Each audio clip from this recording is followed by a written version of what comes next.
Simon Clarke, 38 years young. You were elected in 2017. You're already a former cabinet minister. I'm going to talk about politics later in the interview, but I want to start with some personal stuff. When you were Chief Secretary to the Treasury in 2021, we're used to seeing on budget days, Chancellor holding up the briefcase with their team around them, but you didn't take part in that photograph because you revealed that you suffer with agoraphobia. Can you explain what agoraphobia is? Well, it's a complex condition, and as always, when you're talking about these sort of things, it's better probably to speak for me than for everybody who lives with it. But I would characterise it as anxiety around being unable to leave a situation. It's classically associated with a sort of a fear of open spaces, but it's basically, I would say it's much more about a fear of being caught in a situation from which you can't leave, really. That's how it manifests itself. And it's an anxiety disorder, and it's something which I think it's important to be open about, because clearly we live in an age where just this week the Prime Minister's been talking about the vital importance of investing in mental health, and after the pandemic I think there's a newfound awareness of just how critical an issue this is, and it isn't anything to be ashamed about. I think that's the most positive message I can put out there. A lot of colleagues have spoken very well about this. The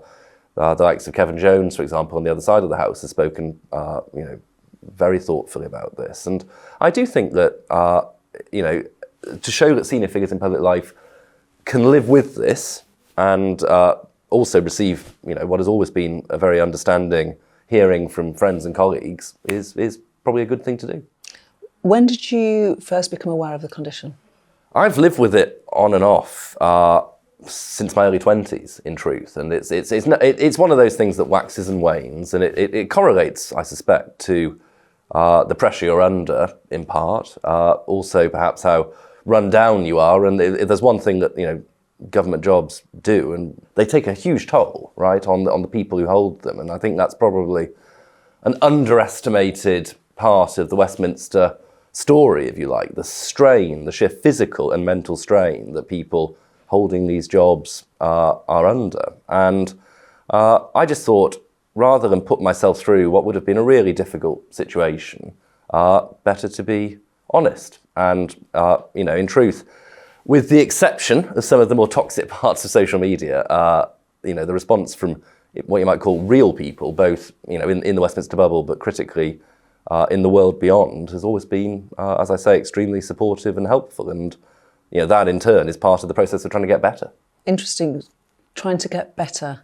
Do you have treatment or take medication for it? Well, I see a therapist who is helping with that, and I think that's a good thing to do, and it is helping. That's the most important thing to say, that it's not this isn't an abstract question. It is helping, and I certainly feel a lot better than I did that autumn. But it's not something I tend to bang on about too much for fear of becoming a Prince Harry of Parliament, if you like, and emoting a bit too much. But equally, I do think it's a very good thing to be able to tell viewers and constituents and everybody else that actually not only are we in Westminster prepared to talk about this sort of stuff, but also critically that the help that is out there, and we need to do more on this, but the help that is out there can help you turn a corner. Can you think of the trickiest situation that you were in where you thought, this is not right? If you want to reveal it, and I don't want to... No, well, it's not, it's not, as I say, something I sort of, like to talk about too much, but the reality is that I'm lucky that it hasn't manifested itself ever in the context of the House of Commons or anything like that. I'm fortunate in that regard, that it doesn't affect my ability to do my job. But the reality is that certain settings are just very difficult for me. And the classic sort of place I really struggle with is the concourse of King's Cross Station, or a big airport like Heathrow. Those are the places. I think if you look at the experts, they often say that travel is one of those things which can be a real challenge. And I don't know whether that's sort of something about missing the plane or the train or whatever else, but those are the settings I find most difficult. And something interesting about what you said when you were describing the pressures of the job, of being in the cabinet and being in the top level of politics. you said it can affect one's mental health.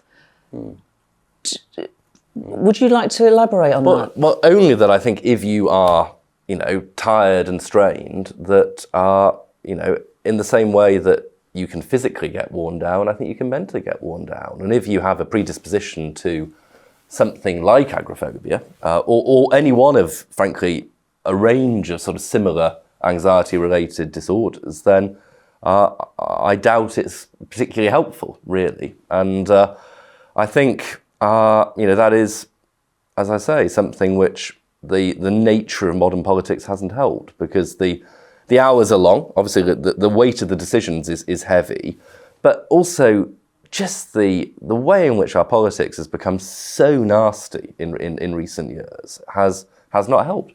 And that's a very complex question, and one which there is no straightforward answer to, how you make our politics a healthier place, because politics should be robust, but as you'll know from your time in Westminster, it so often goes way beyond that into a sort of a climate where you cannot do right for doing wrong, and where, if you like, just the sheer hatred which is often on display, particularly behind the anonymity of social media, is absolutely extraordinary. Thank you for being so open about not those at all. things. Not at all. We're going to talk about politics. You did an interview in The Spectator magazine recently, and I wanted to ask you about this line that you said.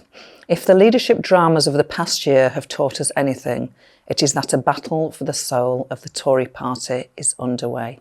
What's the battle? I think the battle is about the type of party that we want to be and who we want to be fighting for. And that interview came against the backdrop of the housing issues at the end of last year, the big debate around new homes. And I think that is a really good way into what is a wider conversation about what the Conservative Party ought to be doing. I personally believe that at a time when house prices and rents are moving increasingly beyond the reach of so many people, particularly in London and the South East, but not obviously limited to here at all, I think there is a massive imperative for us to up our game in terms of the number of homes that we're building, with a particular view, obviously, to improving the life chances of people in their 30s and 40s who are the main victims of what is fundamentally an issue of supply and demand. There are complicating other factors, but we're not building enough homes. That's driving up prices. We need to fix it. Some of my colleagues clearly take a contrary view. They in many cases, because they have very challenging constituency issues with new homes, and I do get that. Because you would have them in, you represent Middlesbrough South and East Cleveland, I'm sure, I mean, like in any sort of, Middlesbrough's a city. Town. In any town. One of the largest, okay. Yes, we're working on that. Okay, but in towns like the one that I used to represent, the one that you represent, I think it's a particular issue because the house prices aren't that bad. No, I mean, this is not an issue, I would have to say, which really affects the North East, but just with the big angle lens on, we need to be the party of opportunity. I mean, I'm a Conservative because I believe in effectively fighting for the rights of those and the opportunities of those who often lose out to the big vested interests, the big producer interests, which often work against them. And I'm keenly involved in the new Conservative Growth Caucus that we've set up in the party. I'm also backing the Next Generation Conservatives group, which has been set up. And housing is one of the issues that matters. Childcare is another, right? The exorbitant cost of childcare. And these are the issues I think we ought to be, really taking a stand on and offering innovative solutions to. Because, as I've said a couple of times over recent months, this is not just about doing what's right for the country, which is obviously, what ought to motivate all of us in politics. It's also existential for my party. If you look at the Conservatives' demographic breakdown, we are absolutely in a dreadful place among the under 40s. And if we're going to rectify that, we have to be talking about the issues that actually matter to people of my age and younger. And homes, childcare, these are the kind of things which, really are the bread and butter of trying to have a conversation with people who are clearly the losers from problems which are, I'm afraid, the result of bad policy. When you knock on doors and you're greeted by somebody in their 20s, perhaps, if they vote at all, because that's the first challenge. But do you think, this person, I've got no chance because they're under 40? Is it that hard? It's not that hard. I mean, this goes to the point that actually in my own patch, ironically, it is much less challenging. But do I think in the round that there is a big problem for the Conservatives with younger voters? Absolutely. And is it the case that if I knock on the door and there's a pensioner there, then I automatically think, well, this is going to be a much easier conversation? Yes, absolutely. And, this is not a binary choice. It should be perfectly possible to stand up for quality of life in retirement and also to champion a longer term view about being effectively a more pro-opportunity society. I think the biggest battle that we have on our hands at the moment is against the rampant NIMBYism, which has caught hold of my party. And we just need to have a really robust conversation, a really grown-up conversation with the electorate, that saying that you can only build on a few patches of brownfield land, preferably as far away from the southeast of England as possible, that is not a housing policy worthy of the name. And it is a disservice to millions of people, but also, frankly, to their faith in politics to pretend that it is.